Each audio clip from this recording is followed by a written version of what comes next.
screen. Ya, silakan.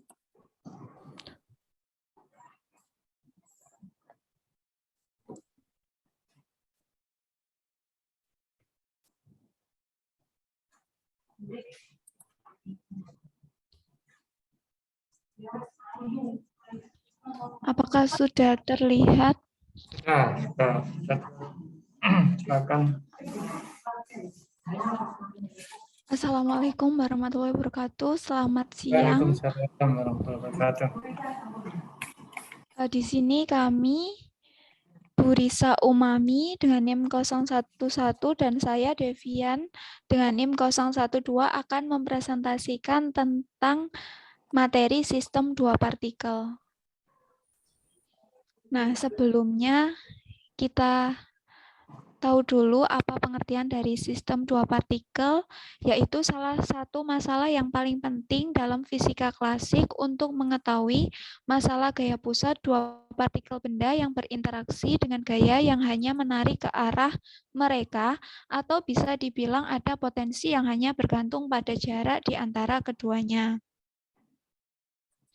Contohnya adalah gerak planet mengelilingi matahari. Dev, Bu Devian. slide-nya nggak ganti, Bu Dev. Belum di slideshow, Bu Dev. Sebentar.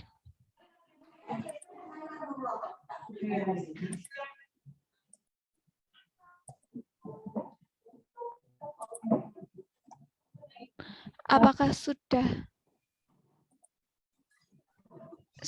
berganti?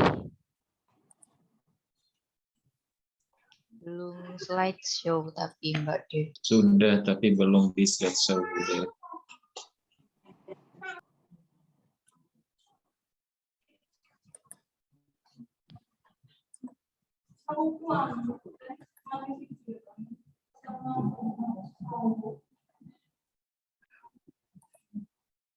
Apakah sudah slideshow?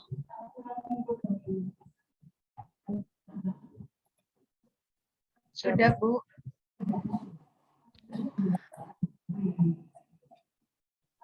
Contoh lainnya adalah gerak satelit mengelilingi bumi seperti pada gambar berikut. Jadi di sini ada satelit yang mengelilingi bumi, di mana ada gerak tangensial satelit dan ada gravitasi. Selanjutnya adalah gerak dari dua muatan partikel yang saling terikat satu sama lain.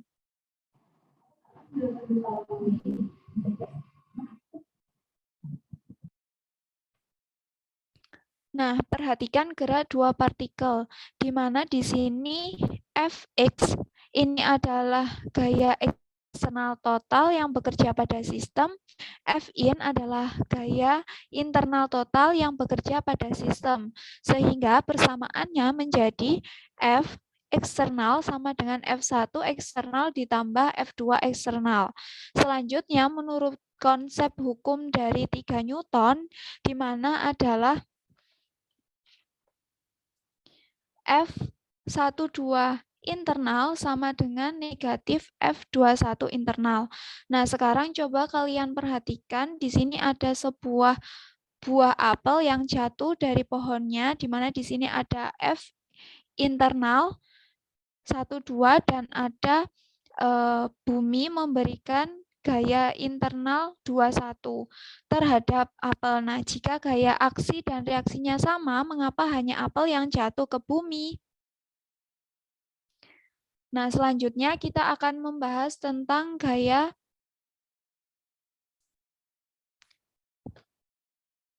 pada sistem dua partikel.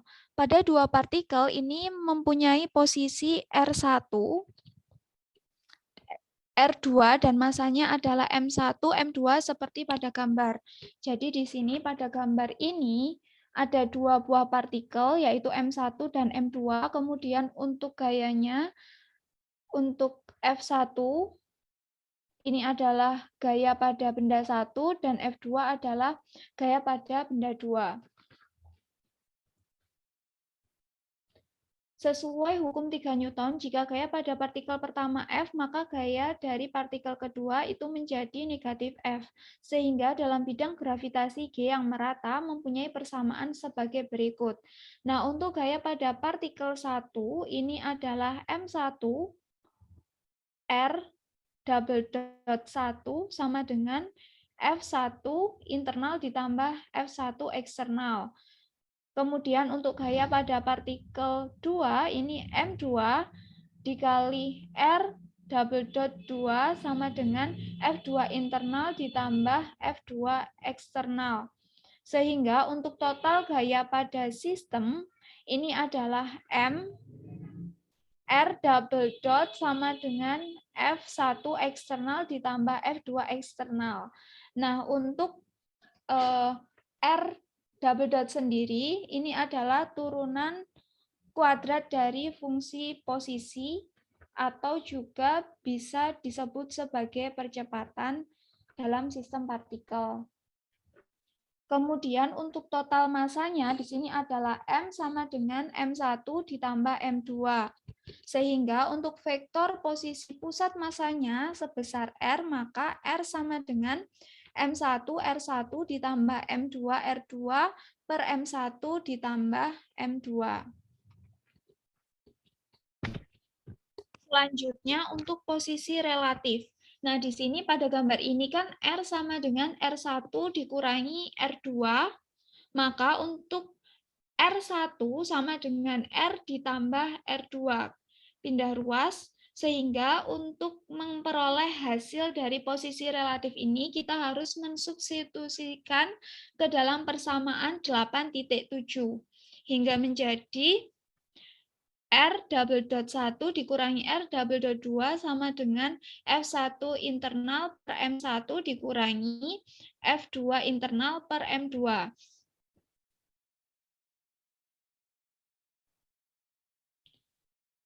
Nah, gaya internal adalah sama tetapi berlawanan arah sesuai dengan konsep hukum dari 3 Newton.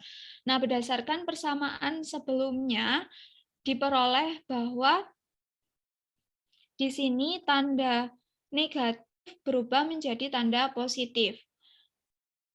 Selanjutnya,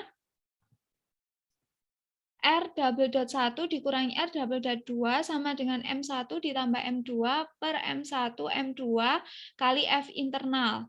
Sama dengan F internal per mu, di mana massa yang direduksi atau berkurang dilambangkan dengan simbol mu.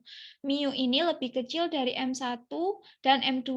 Nah, mu ini kira-kira lebih kecil jika M1 dan M2 memiliki massa yang besar. Jadi di sini massa yang direduksi ini disimbolkan dengan simbol mu. Nah, saat M1 lebih kecil daripada M2, maka percepatan pada M1 ini menjadi A1 sama dengan F internal 21 per M1 mendekati 0. Dan untuk percepatan pada M2, A2 sama dengan F interaksi 2, F internal 21 per M2 lebih besar dari 0. Nah, dan inilah alasannya kenapa sebuah apel tampaknya jatuh ke arah bumi dan bukan bumi yang ke arah apel. Selanjutnya adalah gaya sentral. Jika gaya-gaya internal saling tarik-menarik, dan ini adalah salah satunya gaya yang bekerja pada sistem, kedua benda bergerak mengelilingi pusat massa yang bertindak sebagai pusat gaya, yaitu diarahkan ke pusat. Nah, gaya internal itu dapat digambarkan dengan dua koordinat, yaitu koordinat bola, X, koordinat bola, R, theta, sama V, dan gaya secara umum yaitu pada koordinat 3 dimensi X, Y, dan Z. Kemudian sebuah gaya di antara dua partikel hanya dipengaruhi oleh R, dan inilah yang disebut sebagai gaya sentral atau gaya pusat. Persamaannya seperti pada persamaan 8.12 dan 8.13.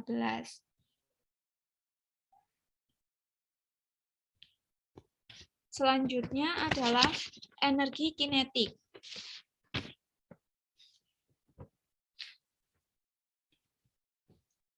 Energi kinetik dapat digambarkan dengan koordinat bola dengan menggunakan persamaan massa yang direduksi.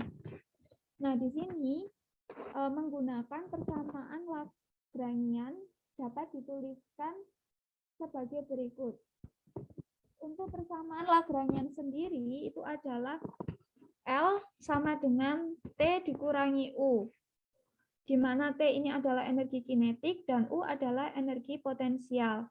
Nah, jika pada koordinat bola, maka L sama dengan T, R, theta, V menjadi T sama dengan setengah, M-nya ini tadi menjadi massa yang direduksi, berarti mu dikali R dot kuadrat ditambah R kuadrat, theta dot kuadrat ditambah R kuadrat, sin kuadrat theta dV dot kuadrat.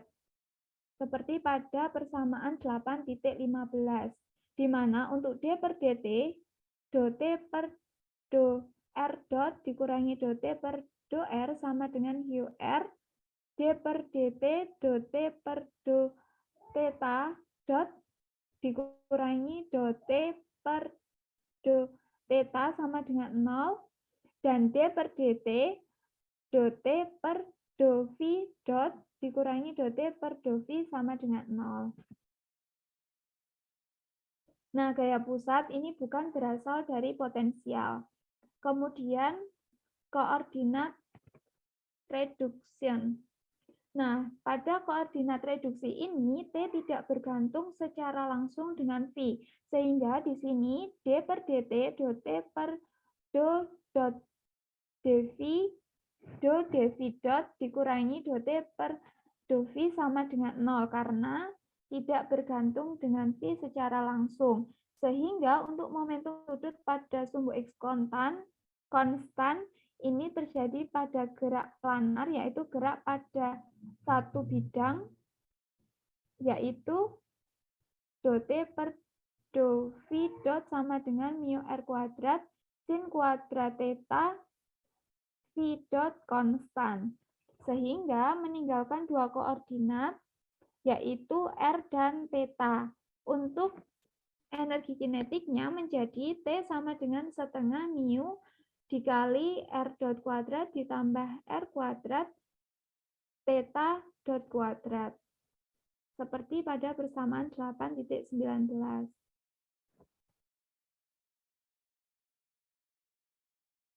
Selanjutnya adalah momentum angular atau momentum sudut.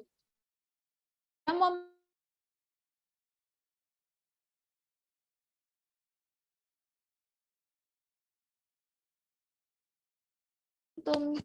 sudut T ini tidak bergantung secara langsung dengan theta, sehingga momentum sudutnya konstan, dan momentum sudut J untuk Lagrangian adalah sebagai berikut.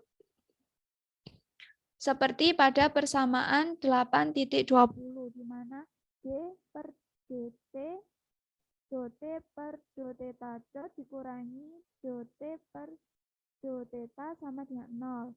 D per dt, do T per do theta dot sama dengan 0, do T per do theta dot sama dengan mu R kuadrat, theta dot sama dengan J konstan. Selanjutnya adalah gerak sentral. Bu Dev nggak kedengaran, Bu Dev. Halo, apakah sudah terdengar? Sudah jelas. Selanjutnya adalah gerak sentral. Gerak sentral atau juga disebut sebagai gerak pusat yang terjadi pada bidang datar. Nah, gerak ini meliputi gaya, kecepatan, dan jari-jari yang terletak pada bidang yang sama. Kemudian momentum sudut dari orbital dari gerak sentral adalah konstan. Jika gaya sentral atau gaya pusat ini tidak bergantung waktu, maka orbitnya simetris terhadap apse. Apse sendiri adalah di mana kecepatan tegak lurus terhadap jari-jari. Selanjutnya adalah potensial sentral. Gaya sentral ini dapat diturunkan dari suatu potensial di mana D per dt sama dengan do T per do R dot dikurangi do T per do R sama dengan QR sama dengan min do V per do R. Tulis kembali sebagai persamaan diferensial dengan momentum sudut. Jadi, persamaannya menjadi mu R double dot dikurangi J kuadrat per mu R pangkat 3 ditambah do V per do R sama dengan 0. Gaya sentral ini memiliki persamaan Lagrangian setara, sehingga L sama dengan T min V, maka menjadi L sama dengan setengah mu R dot kuadrat dikurangi J kuadrat per 2 mu R kuadrat dikurangi V.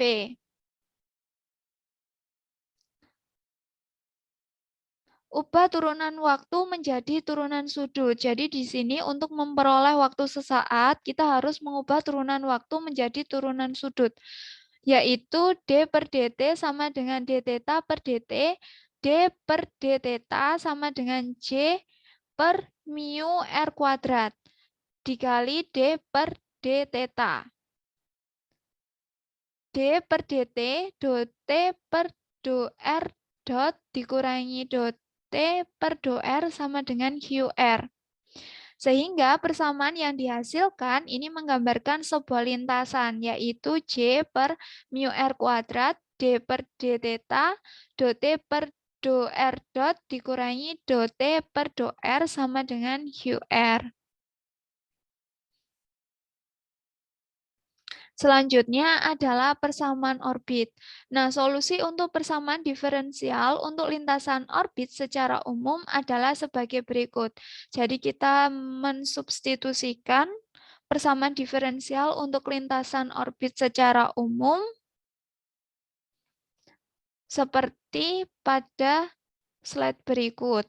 Nah, untuk U sendiri ini adalah 1 per R, sehingga D kuadrat U per DT per D theta kuadrat ditambah U menjadi negatif mu hi R per J kuadrat U kuadrat.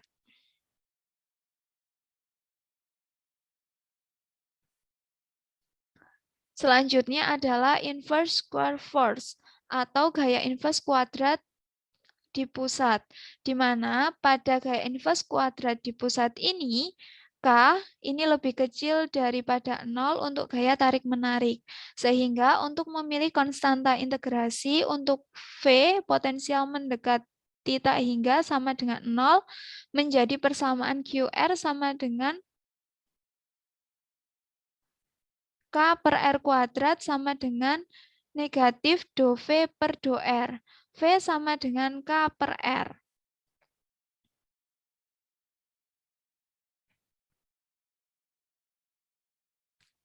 Selanjutnya adalah Kepler-Lagrangian.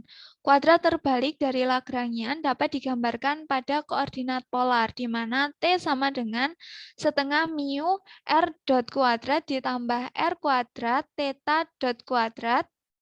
Nah, di sini V ini sama dengan K per R, maka untuk persamaan Lagrangiannya adalah L sama dengan T min V, kita masukkan sama dengan setengah mu R dot kuadrat ditambah R kuadrat theta dot kuadrat dikurangi V-nya K per R.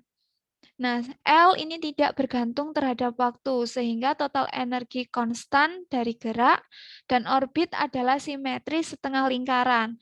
Persamaannya menjadi E sama dengan T ditambah V sama dengan setengah mu R dot kuadrat ditambah setengah J kuadrat per mu R kuadrat ditambah K per R.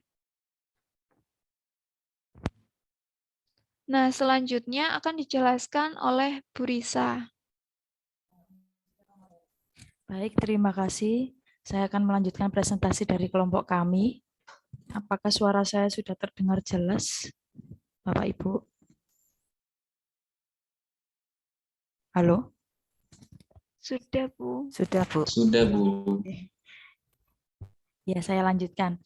Sebelum kita masuk ke Kepler orbit, kita akan mempelajari terlebih dahulu apa itu hukum 1 Kepler yang sudah pernah dipresentasikan oleh kelompoknya Bu Della, di mana hukum 1 Kepler di situ menjelaskan tentang bagaimana bentuk lintasan orbit planet. bunyi dari hukum ini yaitu lintasan setiap planet ketika mengelilingi matahari itu berbentuk elips, di mana matahari terletak pada salah satu fokusnya. Jika kita lihat pada gambar, di sini ada gambar yaitu posisi matahari dan planet dalam lintasan elips. Pada gambar ini menjelaskan banyak hal. Yang pertama, kalau kita lihat dari gambar ini, lintasan yang pertama yaitu lintasan planet yang berupa elips ini dijelaskan pada hukum 1 Kepler adalah sumbu panjang pada orbit elips yang disebut dengan sumbu mayor atau sumbu utama. Sedangkan sumbu pendeknya dikenal dengan sumbu semi mayor. Untuk yang selanjutnya, dari gambar ini kita bisa melihat di situ ada posisi matahari dan planet dalam lintasan elips, di mana matahari kita simbolkan dengan F1 dan F2 adalah titik fokusnya ketika matahari berada pada posisi F1 dan planet berada pada posisi P dan tidak ada benda langit lainnya yang berada pada F2, maka jarak pusat elips O dan titik fokus adalah EA, di mana E merupakan nilai eksentrisitas. Selanjutnya.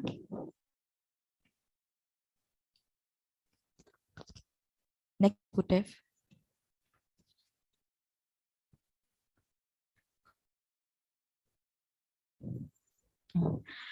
Dari hukum 1 Kepler tadi, kita melihat bahwa apabila suatu sistem terdapat 2 planet, maka di antara kedua planet itu akan timbul keadaan saling mempengaruhi. Pengaruh mempengaruhi ini juga bergantung pada jarak masing-masing planet dalam sistem itu. Dari gambar tadi kita juga bisa menyimpulkan bahwa sudut yang terbentuk antara 2 planet itu bisa menyebabkan nilai eksentrisitas lintasan planet itu berubah. Perubahan sudut ini dapat mempengaruhi nilai eksentrisitas yang akan menyebabkan perubahan pada nilai jarak planet R2 dan R1 dengan pusat massa M. Pada tayangan berikut bisa dilihat persamaan. Di sini ada persamaan polar orbit. Dalam beberapa hal, memang kita lebih mudah untuk mencari posisi suatu titik dengan menggunakan koordinat polar. Koordinat polar ini menunjukkan posisi relatif terhadap titik O dan sumbu polar yang diberikan.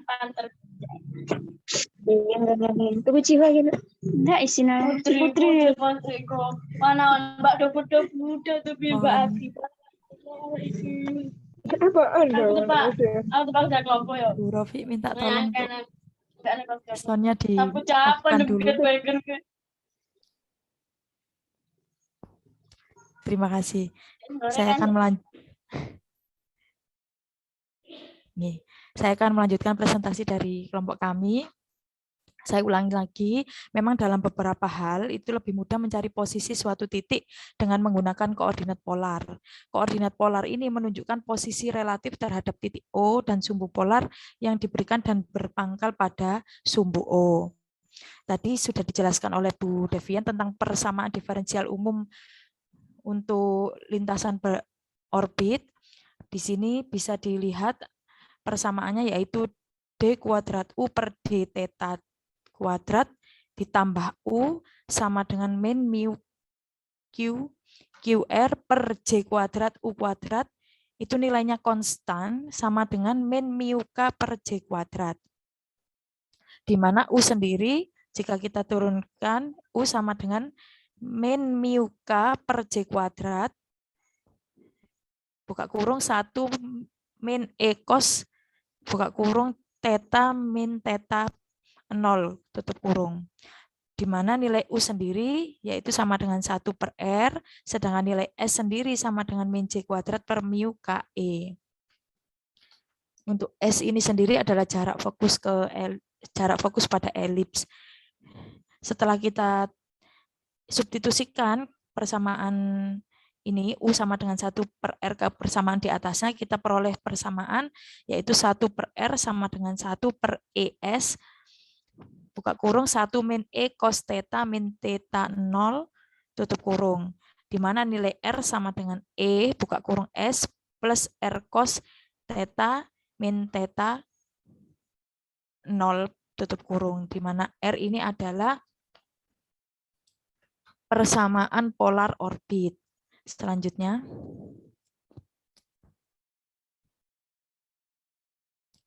Dari persamaan-persamaan sebelumnya, kita sudah mengetahui ada simbol E. E itu apa? E sebenarnya adalah nilai eksentrisitas orbit. Eksentrisitas ini adalah kelonjongan atau kepipian lintasan elips yang dimiliki oleh setiap planet pada saat berputar mengelilingi matahari. Semakin besar nilai eksentrisitasnya, maka lintasan orbitnya semakin pipi. Nilai eksentrisitas ini sangat penting karena merupakan parameter untuk menentukan bentuk lintasan sebuah orbit dan seberapa besar mengalami perubahan dari bentuk orbit lingkaran. Jika E bernilai 0 atau nilai eksentrisitasnya bernilai 0, maka lintasan orbit berbentuk lingkaran. Namun pada kenyataannya orbit planet kita berupa elips. Dengan demikian, besar eksentrisitas planet tidak pernah sama dengan 0. Misalkan sendiri untuk planet bumi nilai eksentrisitasnya yaitu 0,017. Selanjutnya, conic section atau bagian kerucut. Tadi sudah dijelaskan tentang nilai eksentrisitas, kita lanjutkan ke dalam bagian kerucut atau elips. Jadi lintasan planet ketika mengelilingi matahari itu berbentuk potongan kerucut. Bisa dilihat pada gambar di sini, di mana matahari terletak pada salah satu fokusnya. Persamaan orbit dirumuskan yaitu R sama dengan E buka kurung S plus R cos theta, di mana theta 0 ini adalah sudut yang dibentuk oleh R, kemudian S adalah direktris atau jarak fokus elips. Kemudian nilai konstanta E atau eksentrisitas ini tadi sudah dijelaskan di sebelumnya. Di situ ada beberapa nilai rentangnya yaitu mulai dari 0 sampai 1, di mana jika E-nya bernilai 0, maka lintasan orbitnya berbentuk lingkaran. Jika nilai E-nya kurang dari 1, maka berbentuk elips. Jika E-nya sama dengan 1, maka lintasan orbit berbentuk parabola. Dan apabila nilai eksentrisitasnya bernilai lebih dari 1, maka bentuk lintasan orbitnya adalah hiperbola. Selanjutnya, Devian.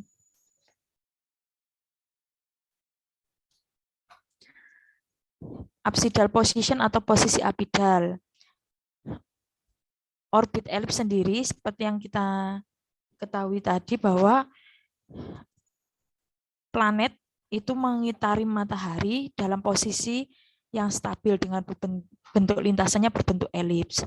Ini sesuai dengan hukum pertama Kepler yang menyatakan bahwa bentuk orbit planet itu berbentuk elips dan matahari sebagai salah satu titik fokusnya.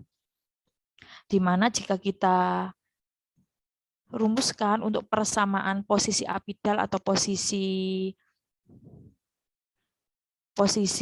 planet pada suatu orbit, ini bisa bernilai minimum dan bisa bernilai maksimum.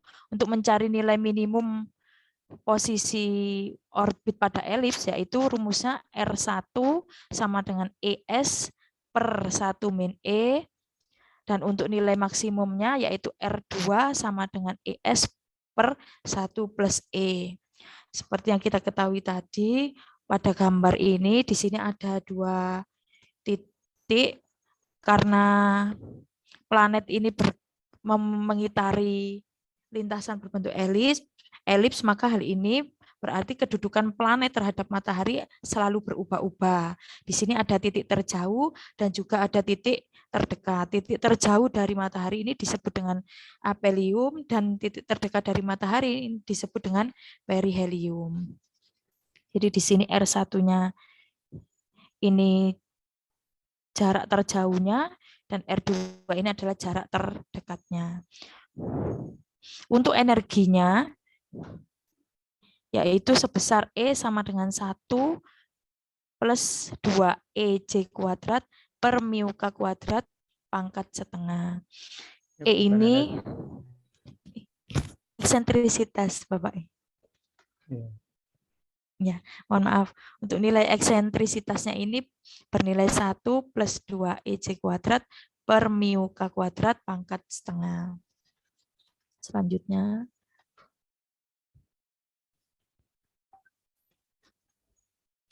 momentum anguler. Seperti yang dijelaskan di awal oleh Bu Devian tadi, bahwa momentum anguler atau momentum sudut ini merupakan besaran fisika pada benda yang bergerak rotasi. Pada gambar ini kita bisa melihat perubahan luas antara orbit dan fokus pada gambar, yaitu dA per dt, di mana perubahannya bernilai konstan karena momentum sudut itu bernilai konstan. Pada persamaan di samping bisa diketahui nilai A dot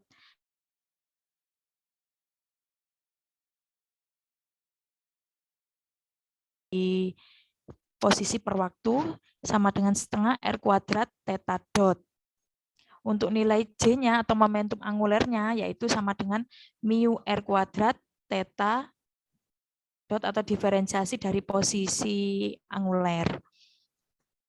Untuk nilai A-nya ini kita substitusikan dari dua persamaan ini menghasilkan nilai A dot sama dengan J per 2 mu, di mana J ini adalah momentum anguler dan mu adalah mass radius atau gabungan masanya. Persamaan ini membuktikan bahwa hukum kedua Kepler itu sesuai, yaitu luas yang disapu oleh garis penghubung antara planet dan matahari dalam selang waktu yang sama bernilai sama. Selanjutnya,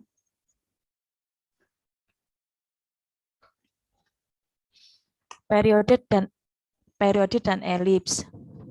Luas seluruh elips ini berhubungan dengan besarnya periode. Ini jika kita hubungkan dengan hukum ketiga Kepler, persamaan ini membuktikan bahwa hukum ketiga Kepler itu bisa diturunkan dari persamaan momentum, atau bisa dikatakan bahwa ini bahwa nilai A ini sama dengan pi A kuadrat akar 1 min E kuadrat sama dengan pi A kuadrat akar min 2 EC kuadrat per mu K kuadrat. Nilai A ini sama dengan pi A 3 per 2 akar min C kuadrat per mu K sama dengan 2 pi A 3 per pangkat 3 per 2 C per 2 mu akar min mu K, di mana nilai A-nya yaitu T sama dengan A per A dot sama dengan 2 pi A pangkat 3 per 2 akar min mu per K. Ini sesuai dengan hukum ketiga Kepler, di mana kuadrat periode suatu planet sebanding dengan pangkat 3 jarak rata-ratanya dari matahari. Selanjutnya,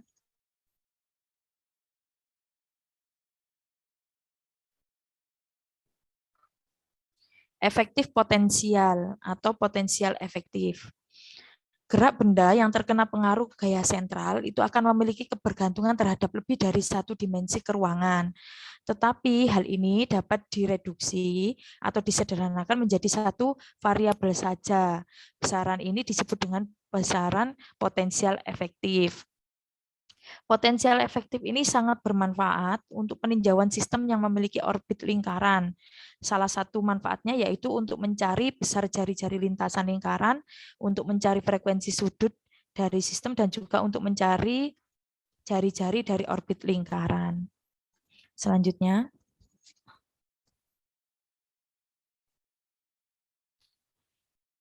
dengan menggunakan hukum kekekalan energi yang memenuhi sifat konservatif, ditemukan persamaan potensial efektifnya, yaitu hukum kekekalan energinya, yaitu E sama dengan setengah mu R dot kuadrat plus setengah J kuadrat per mu R kuadrat plus K per R sama dengan T R plus V efektif atau potensial efektif, di mana besarnya nilai potensial efektif ini setara sama dengan J kuadrat per 2 mu R kuadrat plus K per R.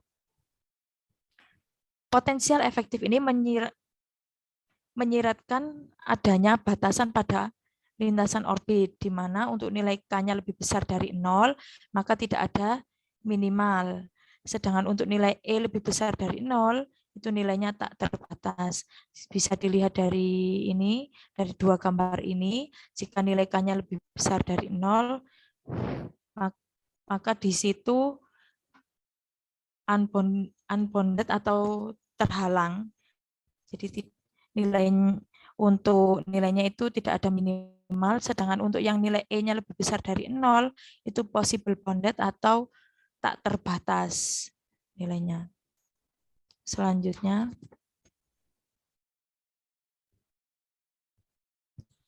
star system atau sistem bintang.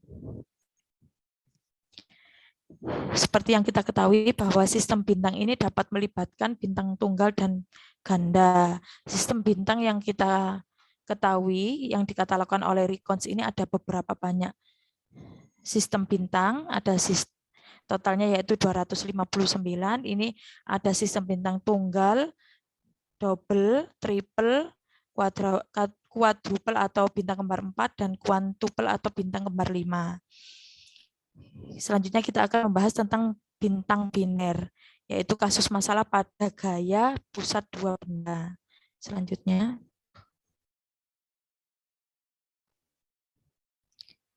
bintang biner merupakan sistem bintang yang terdiri dari dua komponen bintang yang mengorbit di sekitar pusat massa. Sistem ini jika berjarak sangat jauh, maka akan tampak dengan mata telanjang sebagai suatu titik cahaya. Ketika dua benda ini mengorbit antara satu sama lain, massa keduanya dapat dihitung dengan sangat presisi. Ini merupakan keuntungan atau manfaat dari adanya kejadian bintang biner. Jadi dengan adanya kejadian bintang biner, maka di sini kita bisa mengambil manfaat dari keduanya, dari peristiwa tersebut, yaitu bisa menghitung massa kedua bintang itu dengan sangat presisi atau tepat. Data yang dikumpulkan dari bintang biner ini akan memungkinkan seorang astrofisikawan untuk memperkirakan massa relatif bintang-bintang yang lainnya, terutama bintang individual. Di sini ada gambar penampakan bintang biner yang pernah terjadi. Selanjutnya, yaitu biner visual atau visual biner. Banyak visual biner memiliki periode orbit yang panjang selama beberapa abad, dan oleh karena itu mereka memiliki orbit yang tidak pasti atau kurang diketahui. Biner visual ini terjadi ketika pusat dipisahkan oleh satu hal, misalkan dipisahkan oleh efek atmosfer.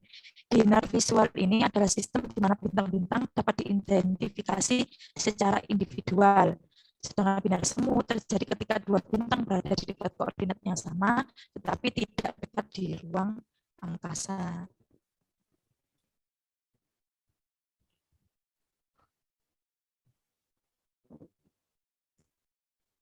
Seperti namanya, yaitu biner.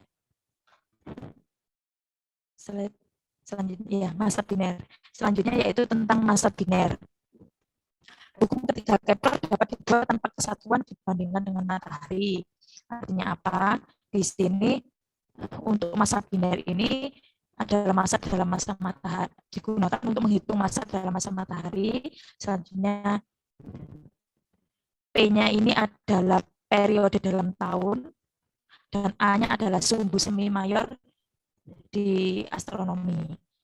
Jadi untuk massa biner ini bisa kita rumuskan nilainya yaitu sebesar M1 plus M2 kali P kuadrat sama dengan A pangkat 3. A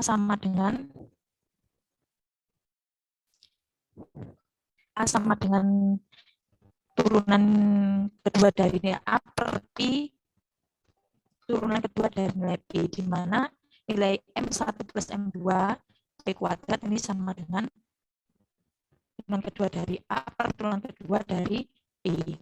M1, di mana nilai M1 dikali A1 sama dengan nilai M2 dikali A2, sehingga nilai sumbu semi mayor di astronomi ini bisa dirumuskan menjadi nilai A1 plus A2.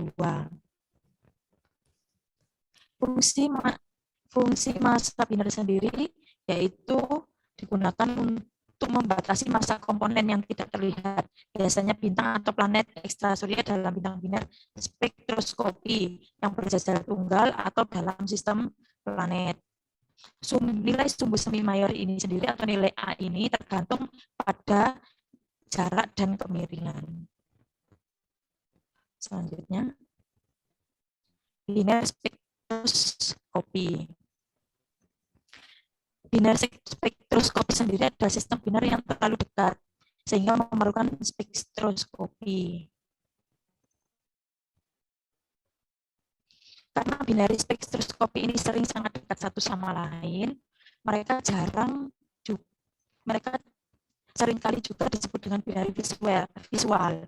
Dalam kasus yang jarang terjadi, sistem ini biasanya sangat dekat dengan bumi dan memiliki periode yang sangat lama. Atau semakin jauh terpisah dari jarak itu, semakin lama waktu yang diperlukan untuk mengitari sumbu umum mereka. Jika masukkan ke dalam persamaan, nilai R1 sama dengan VP per 2Pi, sedangkan nilai R2 yaitu sama dengan VP per 2Pi.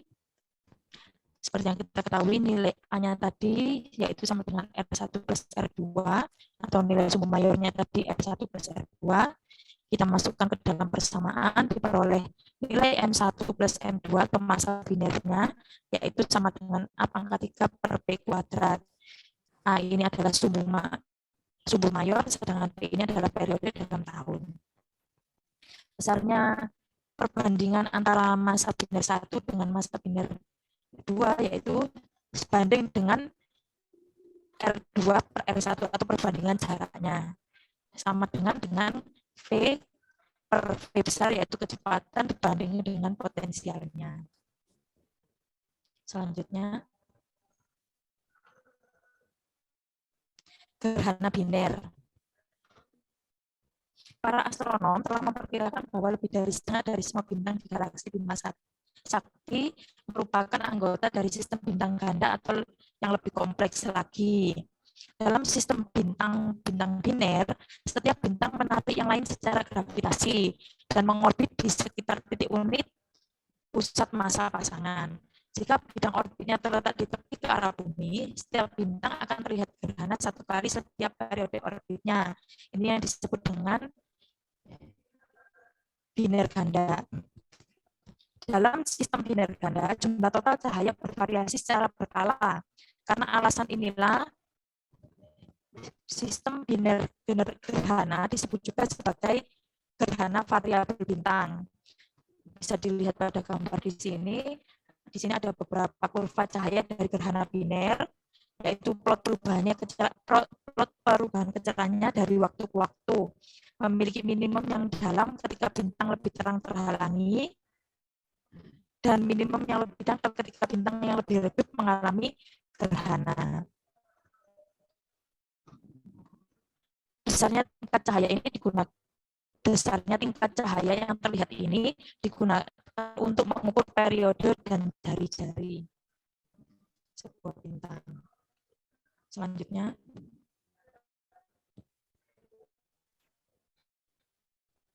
di sini ada beberapa soal. Yang pertama yaitu di sini ada 2 bintang yang tersusun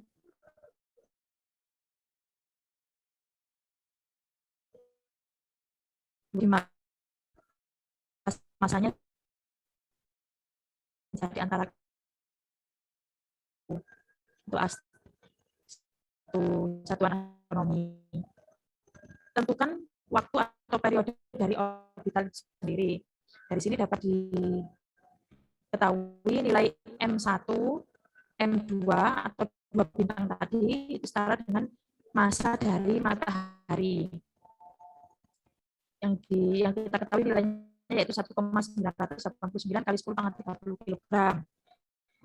Dan jaraknya yaitu satuan astronomi yang setara dengan R1 plus R2 yang disebut dengan sumbu mayor. Itu nilainya sebesar 1,5 kali 10⁻11 meter, di mana dengan nilai G-nya atau gravitasinya yaitu 6,67 kali 10⁻11 Nm² per kilogram barat. Pada gambar di sini bisa dilihat, ini ada dua bintang yang terjadi peristiwa gaya tarik menarik.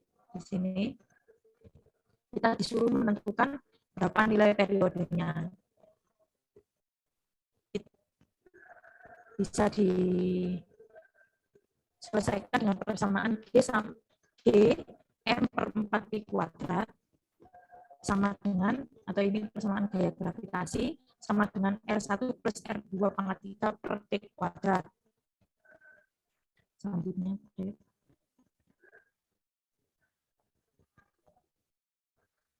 kita masukkan nilai-nilainya tadi ke dalam persamaan, maka bisa diperoleh nilai periode orbitnya yaitu sebesar 259,17 hari.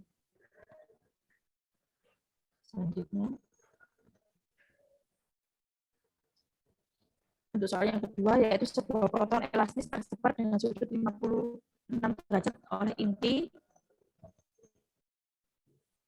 yang keluar dengan sudut alfa sama dengan 60 derajat. Cari massa inti atom dan sebagian kecil dari energi kinetik yang ditransfer untuk itu. Ketahui dalam soal bahwa nilai sudutnya yaitu 56 derajat, kemudian untuk sudut hamburannya yaitu sebesar 60 derajat. Yang ditanyakan adalah massa inti atom dan energi kinetiknya. Jawabannya yaitu selanjutnya.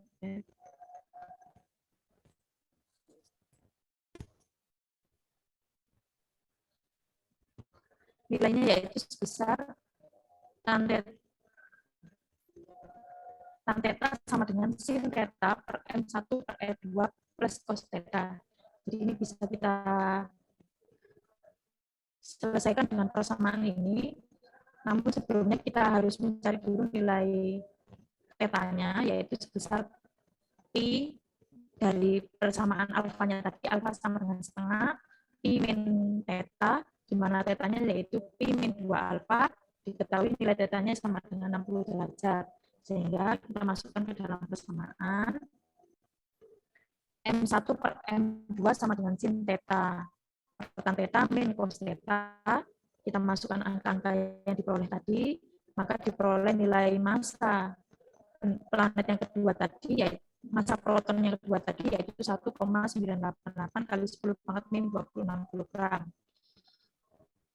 Kemudian kita bisa mengetahui besar perbandingan nilai energi kinetiknya berdasarkan perbandingan periodenya, yaitu T2 per T sama dengan 4 M1 M2 per M kuadrat sin setengah theta. Kita masukkan angkanya, kita peroleh nilainya yaitu sebesar 0,0603.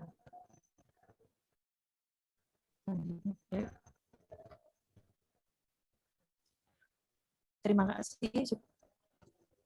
Demikian presentasi dari kelompok kami. Mohon maaf apabila ada salah kata atau materi yang kurang kami mengerti atau kurang Bapak Ibu atau teman-teman kalian kurang dipahami. Saya akhiri. Wassalamualaikum warahmatullahi wabarakatuh. Saya kembalikan ke Prof. Munasir. Baik.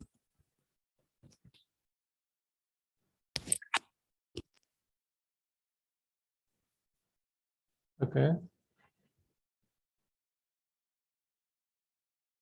Mungkin sambil nunggu teman-temannya untuk bertanya ya. Nah, coba buka dari bagian awal-awal slide ya.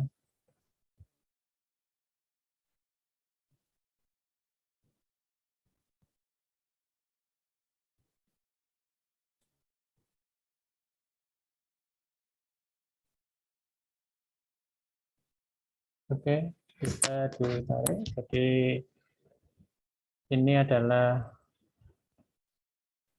materi tentang gaya sentral ya sebetulnya.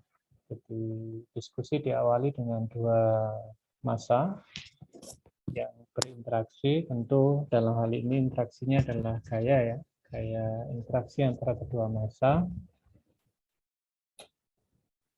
Jadi apa gayanya adalah gaya gravitasi, yaitu gaya tarik menarik oleh dua massa itu. Kemudian diilustrasikan apa? Seperti apa tadi? Buah apel yang jatuh gitu ya.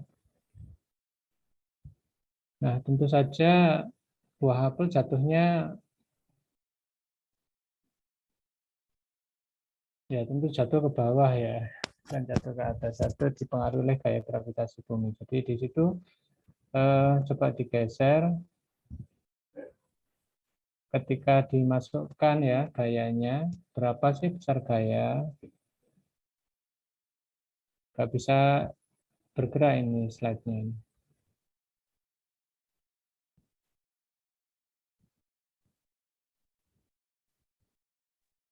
Sebentar, Prof. Atau gini, saya yang ini. Oh, sebentar.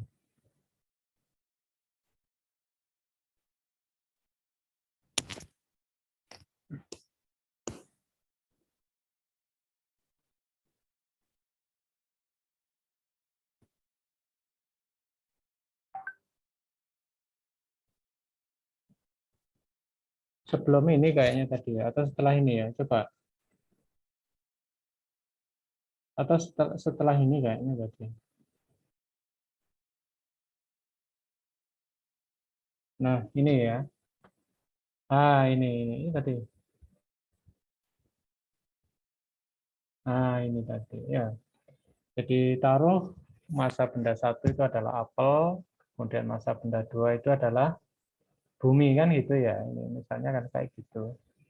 Nah, karena dengan persamaan tadi itu, gaya interaksinya itu, jadi F21 atau F12 gitu ya, sama saja ya, yang dialami oleh kedua massa itu, arahnya saja yang berbeda. Nah, kalau kita cari percepatannya bisa seperti ini ya, berbanding terbalik dengan massa benda itu. Nah, kalau M1 itu adalah bumi, tentu bumi itu jauh lebih besar nilainya dibandingkan kayak interaksi antara kedua massa, yaitu apel dengan bumi ya tadi itu ya. Sehingga apa yang dirasakan oleh A1 itu mendekati 0, jadi relatif bumi tidak bergerak gitu ya, kalau kita lihat dibandingkan dengan apel yang jatuh tadi. Nah, ini kira-kira analisisnya ya. Kemudian kembali ke konsep massa reduksi tadi. Jadi ada dua massa, ini kita umum ya, dua massa yang saling berinteraksi, kemudian kita definisikan apa yang namanya massa reduksinya ya. Yaitu massa 1 dikali massa 2 dibagi penjumlahan kedua massa. Nah, itu ya, ini seperti itu. Nah, kemudian maju. Ini masih cerita tentang interaksi ya, gaya interaksinya. Terus maju. Nah, sekarang masuk di konsep gaya sentral. Jadi, konsep gaya sentral itu adalah gaya yang menuju pusat benda atau pusat apa istilahnya? Pusat masanya itu ya. Jadi biasanya itu merupakan fungsi R, jadi fungsi jari-jari, karena menuju ke pusat masanya itu, atau pusat gaya ya, pusat gaya pusatnya. Jadi tentu ini dari gaya umum ya, definisi tentang gaya umum itu didefinisikan dengan G ini G 8.12 itu ya, itu persamaan umumnya. Jadi Gm sama dengan jumlahan semua gaya dikali dengan perubahan posisi X ya terhadap variabelnya. I do XI per dm. Q itu adalah variabelnya nanti ya. Jadi XI itu menggambarkan posisi ya, posisi 3 dimensi, sumbu X, sumbu Y, sumbu Z-nya. Nah, kemudian Gm itu variabelnya nanti ya, variabel posisinya ya. Nah, kemudian kalau kita bicara tentang gaya sentral dua dimensi, ya, dua dimensi itu seperti kita membahas sistem koordinat polar itu ya. Koordinat polar, maka di situ ada dua variabel. Jadi kalau kita buat gambar gitu ya, gambar sumbu x, sumbu y, ya, sumbu x, sumbu y, titik koordinatnya itu adalah titik x, y gitu ya. Nah, tetapi kemudian kalau titik itu tadi kita tarik dari pusat koordinatnya, dari titik O atau titik nolnya, kita tarik, maka itu adalah jari-jari. Jadi seperti itu adalah jari-jari lintasan benda bermassa M yang bergerak melingkar, gitu ya, seperti itu. Jadi ada posisinya itu digambarkan tidak lagi dengan X dan Y, tetapi bisa juga ditandai dengan jari-jari dan sudutnya, gitu ya, jari-jari dan sudutnya. Sehingga dalam hal ini kita bisa menggambarkan variabelnya itu adalah variabel jari-jari dan sudutnya atau R dan theta, gitu ya, R dan theta. Nah,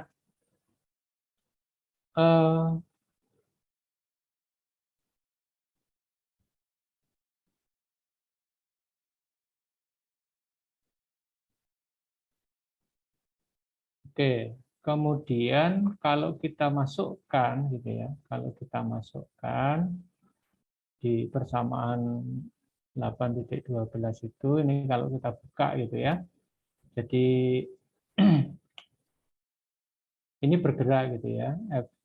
I-nya itu kan menggambarkan X, Y, Z-nya. Misalnya itu adalah X1, I1. I1 itu berarti X kan, berarti F1 do X per do R kan gitu ya, do R. Atau F1 do X per do theta. F1 do X per do P gitu ya, dan seterusnya. Nah, kemudian kita lihat variabelnya itu ya, variabelnya kalau ini adalah kita bicara dengan gaya sentral, maka X itu fungsi atau gini, F-nya itu adalah F-nya nih ya, karena gaya sentral F-nya itu hanya ada FR saja, hanya ada FR saja, yang F theta dan FP itu tidak ada. Sehingga dengan kata lain, Q theta dan Q P-nya itu sama dengan 0. Jadi Anda bisa buka ini ya. Jadi persamaan 8.1 itu bisa dibuka ya, panjang. Jadi bisa diuraikan gitu ya. Jadi kalau I1 itu adalah X gitu ya. Kalau I2 itu Y, kalau I3 itu Z ya, itu bergerak.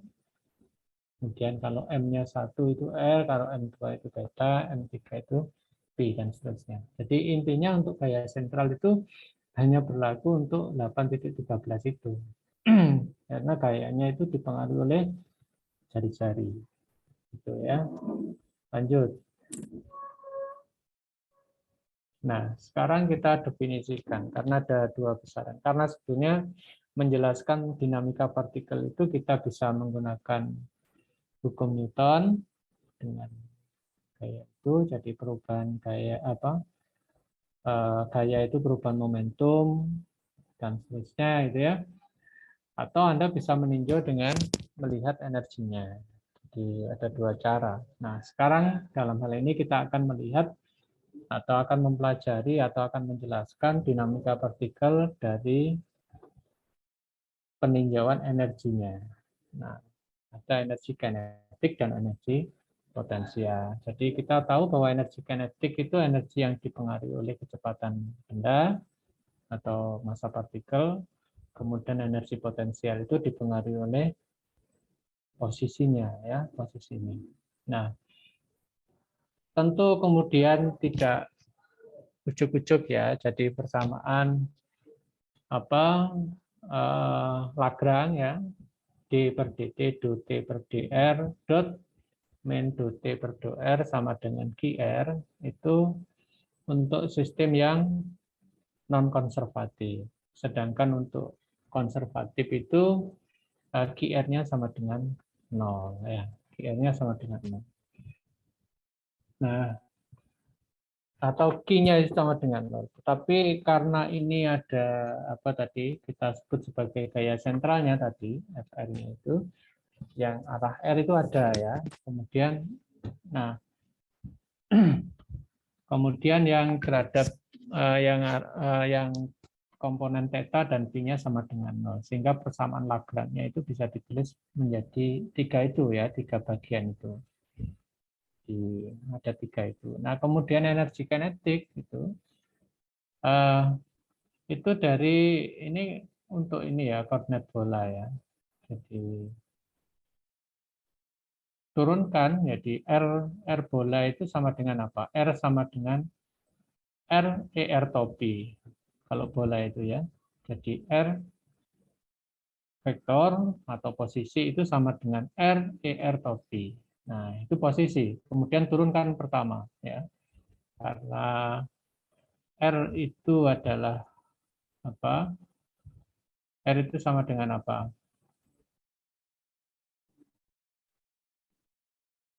Berarti kita turunkan satu kali. R dot sama dengan R dot, kemudian ditambah R topi dot. Nah, topi dot itu sama dengan yang suku kedua dan suku ketiga itu. Kemudian dikuadratkan ya. Kemudian dikuadratkan akan ketemu persamaan 8,15 itu. Jadi itu adalah kecepatan ya. Kecepatan. Nanti bisa dicek ya, bisa dicek.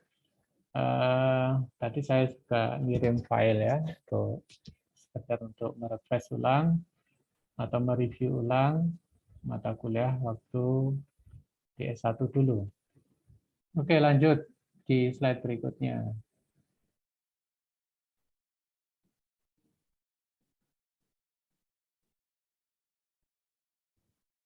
Nah, ini untuk yang P atau yang persamaan yang ketiga tadi.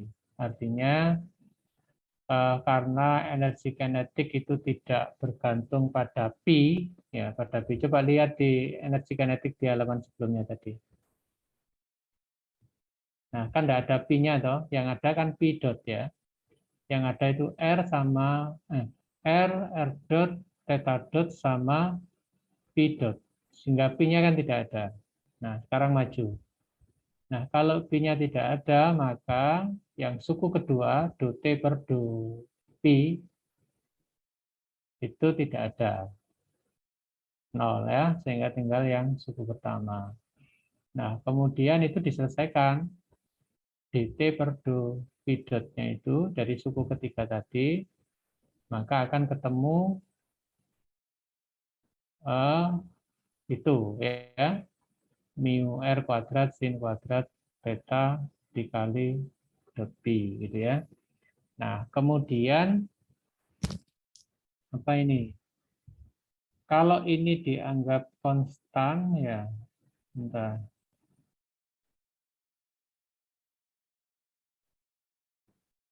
Ini kok ada tulisannya konstan.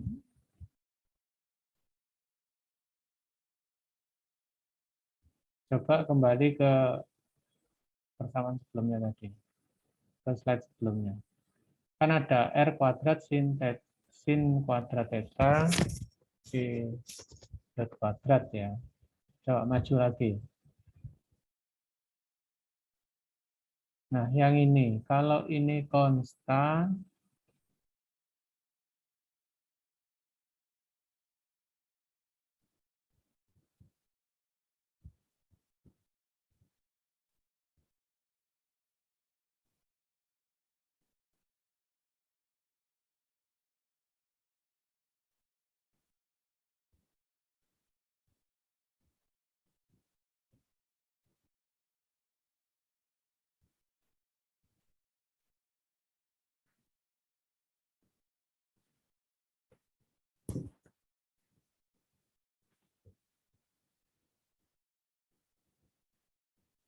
ini nanti mau diinikan ya, ini didefinisikan ke momentum sudutnya itu tuh tadi.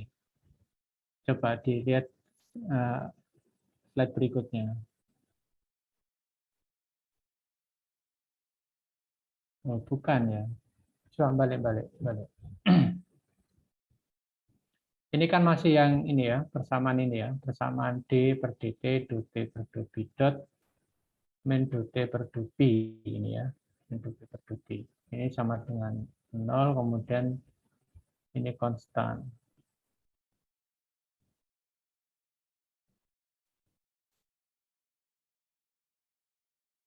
Ada yang bisa menjelaskan? Ini konstan.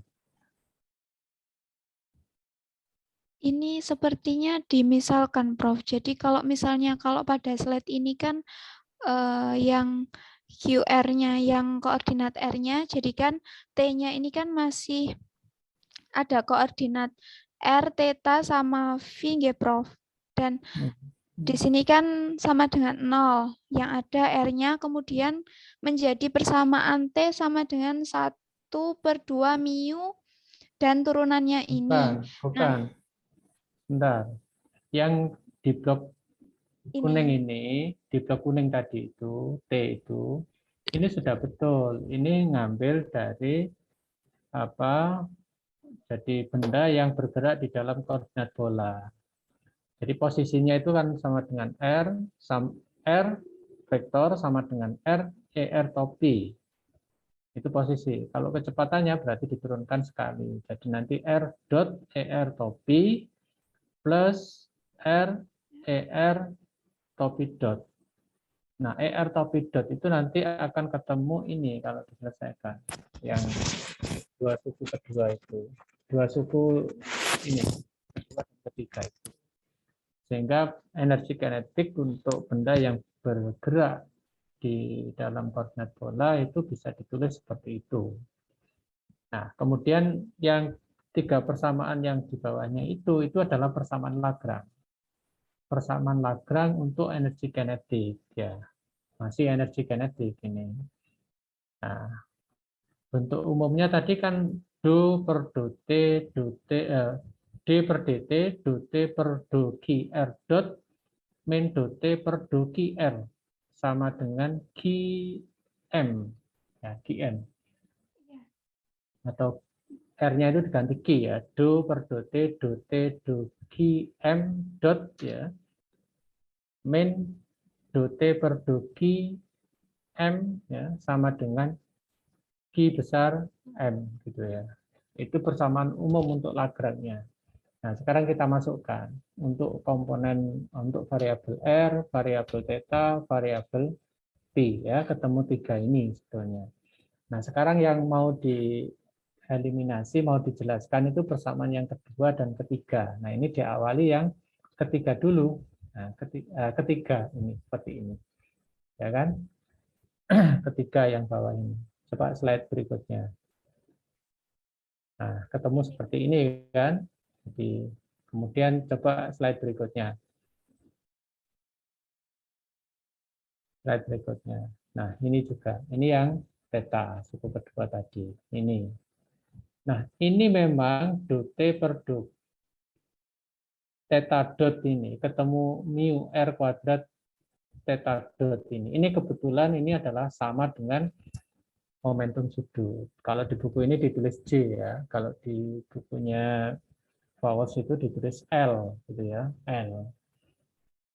Nah, ini untuk gerak orbit itu ini konstan memang. Besaran ini adalah besaran konstan. Jadi artinya di setiap satuan pergerakan orbit itu besarnya selalu sama gitu. Ini yang ketiga. Coba berikutnya, pengen tahu berikutnya apa? Berikutnya lagi. Nah, kembali lagi ke yang tadi, slide sebelumnya. Lagi. Nah, Hope stop di situ, balik. Nah ini, bentar ini. Nah, artinya ini yang suku ketiga ya, P, karena ini dianggap geraknya itu tahu kamu Kenapa alasannya 8.19 itu? Ini adalah gerak pada bidang. Jadi kita bayangkan gerakannya itu dalam bidang, bukan dalam ruangan. Ya, dalam bidang 2 dimensi. Sehingga variabelnya hanya R sama theta saja. Sehingga energi kinetiknya itu hanya terdiri dari ini saja, dua suku ini. Gitu ya. Ini kalau kita cari atau kita turunkan dari tinjauan untuk variabel koordinat polar, itu akan ketemu seperti ini. Seperti itu. Jadi kata-kata sehingga meninggalkan dua koordinat variabel. Ini maksudnya T ini 8.9. Ini adalah energi kinetik massa dua benda tadi itu pada bidang 2 dimensi gitu ya, pada bidang ya, bukan pada ruang gitu ya. Seperti itu. Nah, sekarang 8.19 ini. Coba perhatikan ini ya. Ini yang seperti gerak biasa aja ini untuk 2 dimensi. Anda juga bisa membuktikan ini dari peninjauan koordinat polar. Sekarang maju di slide yang berikutnya tadi. Terus. Nah, berhenti di sini. Balik.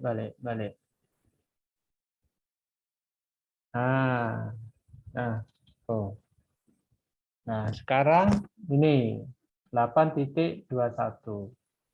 Ini sudah betul. Ini kan variabel R-nya. Ini adalah gaya sentral sebetulnya. Gaya yang bergantung pada jari-jarinya. Karena gaya ini arahnya menuju pusat massa atau ke pusat ya. Nah, QR kemudian QR ini kan gaya. Gaya itu sama dengan negatif gradien potensialnya. Ini ya. Sehingga QR itu sama aja karena ini hanya bergantung pada jari-jari, maka potensialnya ini juga fungsi R, jari-jari juga. Maka QR ini sama dengan negatif dV per dr. Atau kalau ditulis secara umum itu gaya itu sama dengan negatif gradien dari potensial, gitu ya. Ini. Nah, sekarang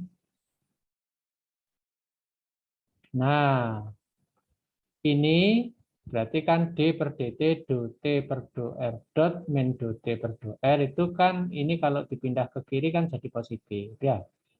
Jadi positif dan sama dengan 0 ini. Nah, yang ini tadi yang D per dt do T per do R dot min do T per do R itu kan sama dengan mu R double dot ini ya. Min L kuadrat per mu R pangkat 3 atau J kuadrat ini. Nah, jadilah persamaan ini sekarang ya. Nah, ini jadi persamaan diferensial dalam momentum sudut. Nah, ini nanti jadi persamaan gerak benda. Sebetulnya semuanya persamaan gerak ya. Jadi kalau kita bicara persamaan gerak benda itu kita bisa menggunakan hukum Newton, bisa juga menggunakan hukum Lagrange. Nah, Lagrange tadi diwakili dengan energi kinetik tadi, ya, D per dt, do T per do R dot, atau do GR dot tadi, min do T per do GR, sama dengan GR tadi ya. Atau nanti pada Anda kalau belajar ini, sesungguhnya bisa juga T itu nanti diganti dengan L Lagrange. Lagrangian ya, Lagrangian itu sama dengan energi kinetik dikurangi energi potensial. Jadi Lagrange itu sama dengan T min V ya. Nah, sekarang ketemu ini sudah ya, sama 8.22. Oke. Nah, sekarang apa? Nah, ini yang terakhir ini yang tadi barusan saya sampaikan L ya. Kenapa ini simbolnya pakai J? Karena khawatir sama dengan L di sini ya. L di sini ini adalah Lagrange. L ini adalah fungsi Lagrange. Tapi biasanya di bukunya Pauwels itu karena J-nya ini pakai simbol L Lagrange ini biasanya pakai ya simbol yang agak ini nulisnya beda, seperti cacing gitu ya. Jadi huruf Latinnya itu, L-Greg-nya itu. Ini. Jadi Lagrange ini adalah energi kinetik dikurangi energi potensial. Energi kinetiknya kan dua suku pertama ini. Setengah mu R dot kuadrat min J kuadrat per 2 mu R kuadrat. Ini energi kinetiknya, T-nya kan ya. Kemudian min V. Nah, ini adalah fungsi Lagrange ya, fungsi Lagrange. Nah, gitu ya. Tuh, kalau yang atas ini persamaan diferensialnya atau masih ke persamaan gerak bendanya. Nah, nanti juga bisa ditulis ini dalam L ini. Jadi Anda bisa milih sebetulnya untuk menggambarkan atau menjelaskan gerak benda dalam Lagrange ini. Jadi bisa menggunakan yang energi kinetiknya saja atau atau pakai fungsi Lagrange. Nah, kalau energi kinetiknya saja berarti asumsinya hanya gerak benda itu hanya dipengaruhi oleh energi kinetik, tetapi kalau kita pakai Lagrange itu bisa kedua-duanya. Ya. Makanya nanti E, energi totalnya itu adalah sama dengan energi kinetik ditambah energi potensial. Itu hukum kalahan energi mekanik itu, seperti penjelasan Newton itu juga berlaku di sini. Cuman dalam menjelaskan dinamika partikelnya itu menggunakan pendekatan kalkulus variasi, ya, pakai matematika. Tapi sama saja. Nah, untuk persoalan-persoalan yang lebih kompleks, biasanya pendekatan Lagrange ini lebih mudah. Gitu. Baik, lanjut. Nah, perhatikan ini ya, sama ini, lanjut. Nah, ini kan, nah, perhatikan itu hanya dimodifikasi saja untuk mengeluarkan itu. Nah, persamaan yang tengah ini kan yang Lagrange yang tadi kan, persamaan gerak untuk energi kinetik kan, kemudian ini diganti, maka keluarlah momentum sudutnya ini. Ini hanya matematika saja, ya. Harap Anda tidak bingung. Ini matematika saja. Lanjut.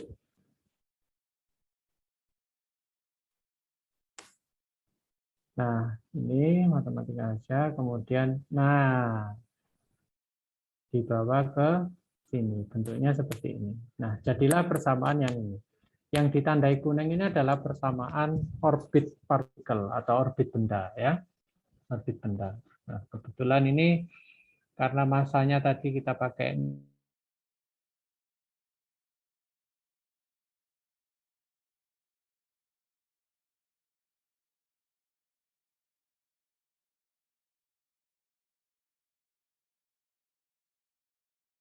di bukunya Paulus juga ada. Cuman di sana bedanya ini pakai L saja ya, pakai L. Kemudian mu-nya itu masih pakai M. Tapi ini kan sudah ditinjau untuk dua benda yang bergerak yang saling mempengaruhi tadi ya, ada gaya interaksinya tadi. Lanjut. Nah, kembali lagi diingatkan tentang interaksi dua benda ini. Nah, kalau misalnya ya, biasanya kan begitu ya, gaya sentralnya itu apa sih gaya yang memuat? Ya, biasanya GR atau FR kalau di bukunya Paulus itu ya berbanding terbalik dengan kuadrat jarak. Ini kan gaya gravitasi sebetulnya ya, gaya gravitasi. Ini gayanya. Jadi kayak rumus gravitasi itu masih ingat ya? Gaya gravitasi itu F sama dengan G M1 dikali M2 dibagi R12 kuadrat kan gitu ya. Jadi atau kita anggap aja lah misalnya gaya sentralnya itu berbanding terbalik dengan kuadrat jarak. Seperti ini ya, K ini konstanta. Dan diingat bahwa gaya itu sama dengan negatif diferensial energi potensial terhadap posisi. Ini bisa dibuktikan ya, ini sama dengan ini. Ini kalau diintegralkan ya. V-nya ini kalau diintegralkan maka ketemu yang ini. Jadi V sama dengan K per N. Ya. Baik. Terus. Ini masih seperti pelajaran waktu di fisika dasar dulu ya, tentang gravitasi. Nah, ini perhatikan ya, yang atas ini perhatikan, kemudian ini juga perhatikan. Ini energi kinetiknya, ini adalah Lagrange-nya. Lagrange itu energi kinetik dikurangi energi potensial. Nah, potensialnya kan ini ya, maka bisa ditulis seperti ini. Jadi ini akan menjelaskan yang kasus tadi. Jika gaya interaksi antara kedua benda itu sebesar K per R kuadrat tadi. Nah, kalau kasusnya seperti itu, maka inilah solusinya, itu cara menjelaskannya. Jadi pertama energi kinetiknya, energi potensialnya, kemudian fungsi Lagrange-nya, kemudian energi total. Ini energi total ya, energi total dari dua benda yang berinteraksi tadi. E itu energi total ya, energi mekanik gitu ya. Terus lanjut. Nah, ini adalah contoh saja ya, contoh kasus biasanya ya kita bahasnya ini. Kalau tadi itu berlaku umum gitu ya, berlaku umum sekali. Dan kalau Anda pakai di simulasi PET itu, maka bentuk lintasannya juga macam-macam. Tergantung ya jenis gaya ya yang yang mempengaruhi ya, yang mempengaruhi. Dan nanti fungsi lintasan itu juga macam-macam. Jadi tadi kan ada persamaan lintasan, diferensial D kuadrat U per DT kuadrat plus bla bla bla tadi itu adalah fungsi geraknya, ya, fungsi diferensial gerak atau persamaan geraknya ya. Itu. Tetapi kan mencari U-nya itu. Nah, U-nya itu adalah fungsi gerak. Itu akan memberikan visualisasi bagaimana gerakan orbit partikel ya, orbit benda terhadap benda yang lain. Jadi biasanya yang ditanya kalau diketahui gayanya, jelaskan persamaan geraknya, jadi persamaan diferensialnya tadi itu, kemudian bagaimana lintasannya. Nah, bagaimana lintasannya? Berarti mencari U-nya tadi, U fungsi R-nya tadi. Nah, seperti itu. Nah, kalau contoh ini kan bentuk yang biasa ya, gerakannya hanya mulus begini. Ini. Jadi umumnya ya bentuknya seperti ini ya. Bentuk normalnya itu ya bentuk elip kayak gini itu ya. Kemudian nanti yang agak ini jarak terjauh terdekatnya sama ya bentuknya lingkaran. Atau nanti juga ada yang parabola atau hiperbola kayak gitu ya. Lanjut.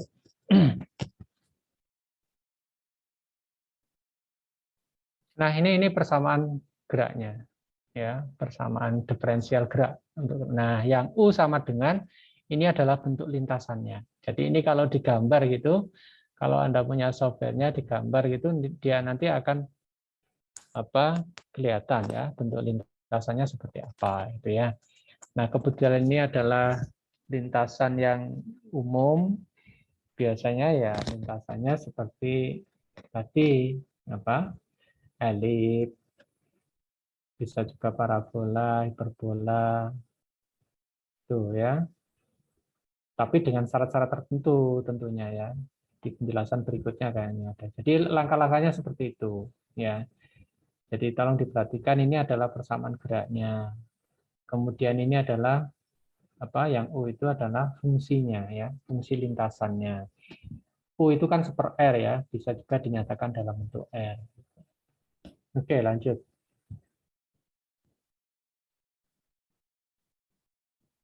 Nah, saya kira ini sudah sering kali dibahas ya.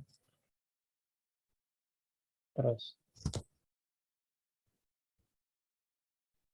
nah itu bentuk lintasan untuk orbit elip ya. Ini Anda juga bisa melihat ini ya, bentuk lintasan ini berdasarkan nilai eksentrisitasnya itu.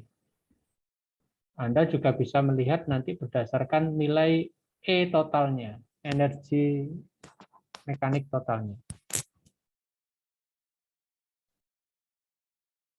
Tolong lihat nanti ya di catatan yang saya share tadi. Oke, lanjut.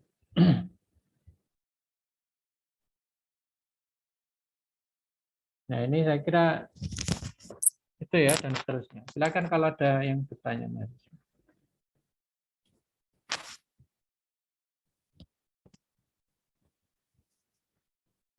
Silakan, Mas Arif, atau yang lain.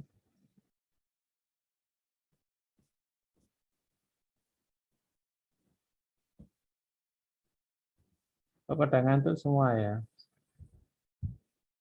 Prof, saya mau Tadi- bertanya. Ya, silakan.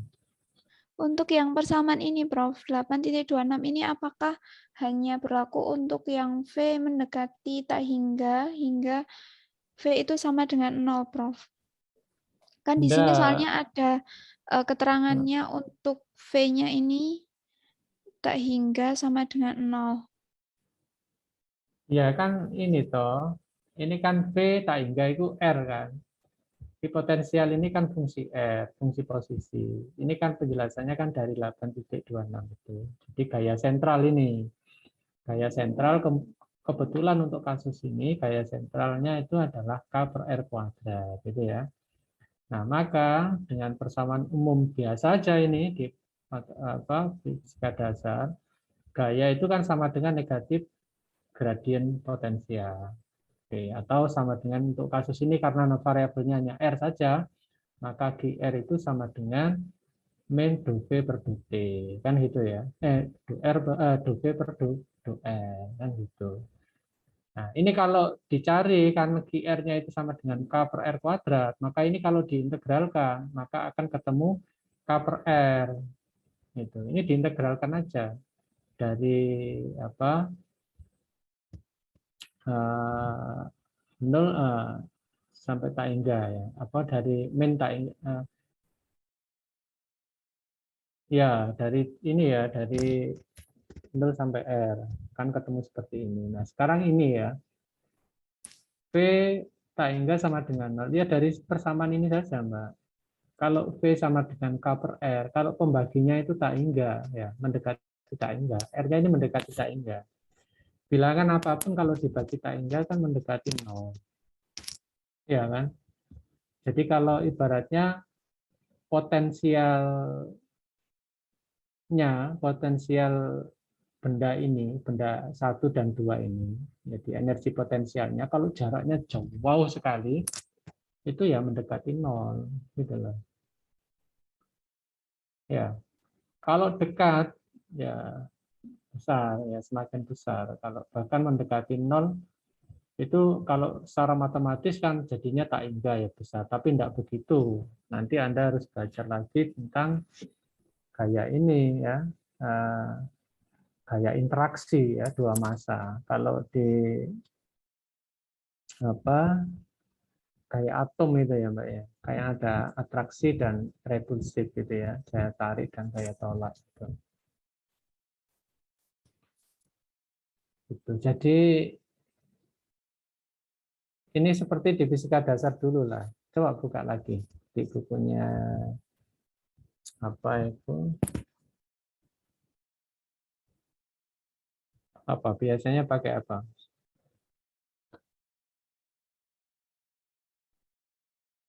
Kalau di buku fisika dasar itu, Anda pakai buku apa Kalau biasanya? saya dulu pakai yang Kernel Kren? Igor itu, Prof. Hmm? Yang Physics Concept and Connection. Banyak Yang sekali physics. bukunya. Coba ya. Saya bagi.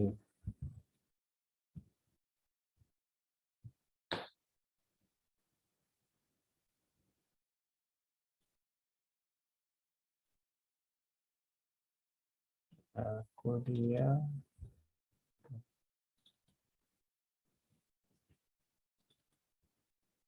Mudah-mudahan ada di sini. Frekuensi.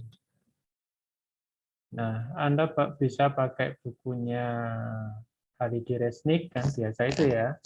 Kalau buku fisika dasar itu ya, bukunya Halidi ya, biasanya. Atau Anda pakai bukunya siapa lagi?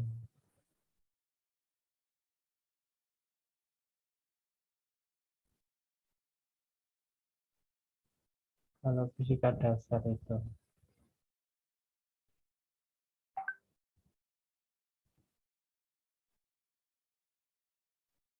Kalau yang ya di Kernel itu juga ada, tapi itu khusus yang mekanika ya. Ini di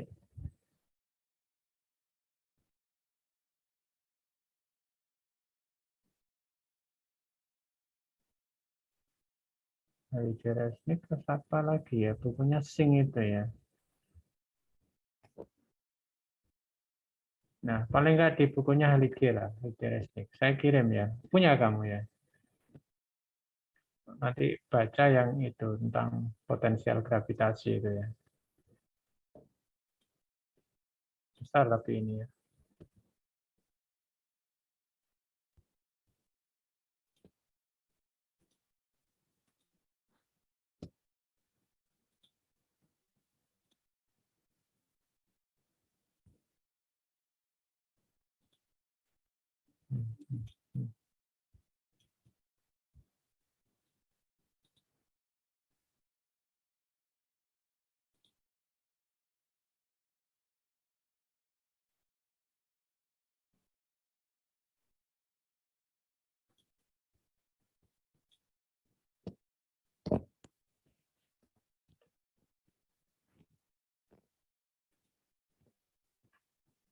Oke, silakan. Yang lain.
Sementara belum, Prof. Mungkin Prof. Belum ada pertanyaan.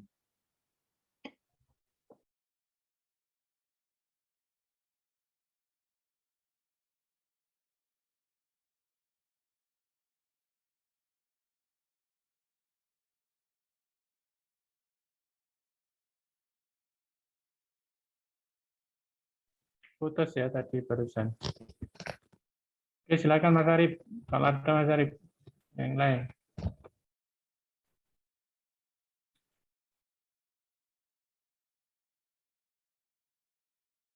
Kalau tidak ada cukup ya. Silakan dilihat catatan yang saya kirim itu, dibaca ulanglah untuk merefresh kembali tentang konsep gaya sentral ya.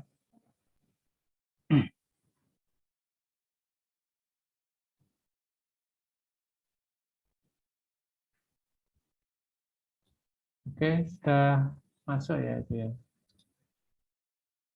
Masih loading. Ini besar banget ini, 26 mega.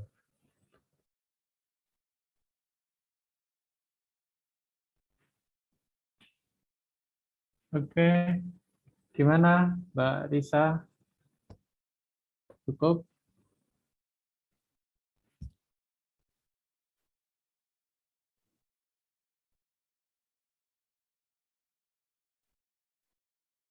Oke, ini masih loading ya, yang satunya ini punya. Silakan nanti dibantu dibaca gitu ya.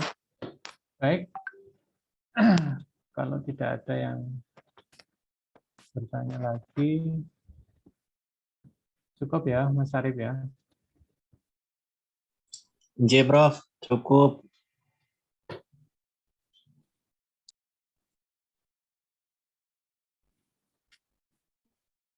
Oke.